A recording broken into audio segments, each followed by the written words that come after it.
Midi ce mercredi au Carélis. Pour l'équipe vétérinaire de la Grande Odyssée, il est l'heure d'entamer sa ronde auprès des chiens pour s'assurer de leur bonne condition physique avant de prendre le départ.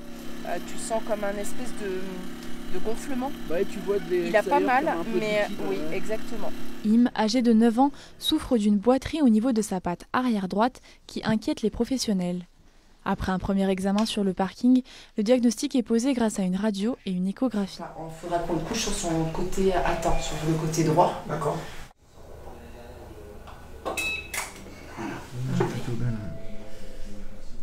On a confirmé effectivement une inflammation du tendon qui est plutôt chronique, c'est-à-dire qui n'est pas forcément déclenchée par la course, mais avec une course, forcément, le tendon se réinflamme. On va voir au fur et à mesure des jours si cet état inflammatoire s'atténue ou au contraire persiste, ce qui pourrait motiver malheureusement un retrait complet de la course. Les 12 vétérinaires bénévoles de la compétition ont un rôle essentiel dans la course, et ce même avant le départ de la première étape.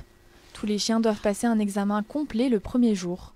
À chaque arrivée d'étape, l'équipe médicale scrute attentivement chaque attelage pour déceler d'éventuels signes de fatigue ou blessures. Les animaux qui ont interpellé l'équipe médicale sont examinés avant chaque course pour vérifier s'ils peuvent prendre le départ ou s'il faut les mettre au repos, comme Im. C'est toujours embêtant sur une course où on doit enlever un chien.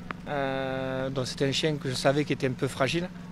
Mais là, c'est le diagnostic est plus compliqué. C'est une tendinite récurrente, donc arrêt de 1 an. Je ne cours pas. Ouais, parce que c'est le troisième chien qui se blesse. En fait, hier, il y en a 2 qui se sont blessés. Et lui, il y a ça en plus, donc je ne courrai pas demain. Aujourd'hui, quoi. Non plus. Malgré 7 mois au repos, cette inflammation revenue au milieu de la course aura eu raison de sa santé. Conséquence, pour le chien et pour le musher qui préfèrent privilégier la santé de ses animaux à la compétition, la Grande Odyssée s'arrête là.